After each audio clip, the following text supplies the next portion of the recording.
തറവില നിശ്ചയിച്ച് വാഴക്കുല സംഭരണം സർക്കാർ വഞ്ചിച്ചെന്ന കർഷകർ ഒരു കുലയിൽ നിന്നും 5 കിലോയ്ക്ക് മാത്രമേ 24 രൂപ തോതിൽ നൽകുകയുള്ളൂ എന്ന തീരുമാനമാണ് നേന്ത്രവാഴ കർഷകർക്ക് തിരിച്ചടിയായിരിക്കുന്നത്.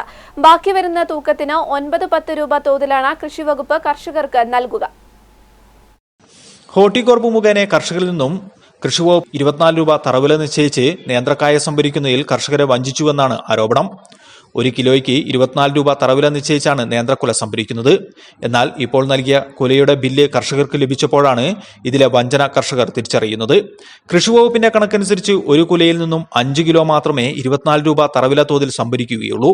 ബാക്കി വരുന്ന തൂക്കത്തിന് 9-10 രൂപ നിരക്കാണ് കർഷകർക്ക് നൽകുക. എന്നാൽ കർഷകരിൽ നിന്നും സംഭരിക്കുന്ന നേന്ത്രവാഴ കുലയ്ക്ക് 24 രൂപ തറവില ലഭിക്കുമെന്നാണ് കർഷകർ പ്രതീക്ഷിച്ചത്. പക്ഷേ ഇപ്പോൾ വിപണി വില പോലുമില്ലെന്നാണ് കർഷകർ ആരോപിക്കുന്നത്. ഇതോടെ കൃഷിവകുപ്പിന് നേന്ത്രക്കായ നൽകിയ കർഷകർ എന്തു ചെയ്യണമെന്നറിയാത്ത അവസ്ഥയിലാണുള്ളത്.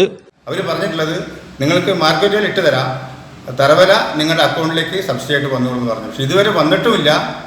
ഞങ്ങൾ ഇപ്പോഴാണ് ഈ ചതി അറിയുന്നത്. കാരണം 5 കിലോ ആണ് ഒരു കൊലയ്ക്ക് ഒരു കണക്കാക്കുക. അങ്ങനെ വന്നാൽ ഒരു ഭൂരിപക്ഷം കർഷകരും ഈ താങ്ങുവിൽ നിന്നും ഒഴിവായിപ്പോകും. ഒരു കൊടും ചതിയാണ് വയനാട്ടിലെ കർഷകരോട് ചെയ്തത്.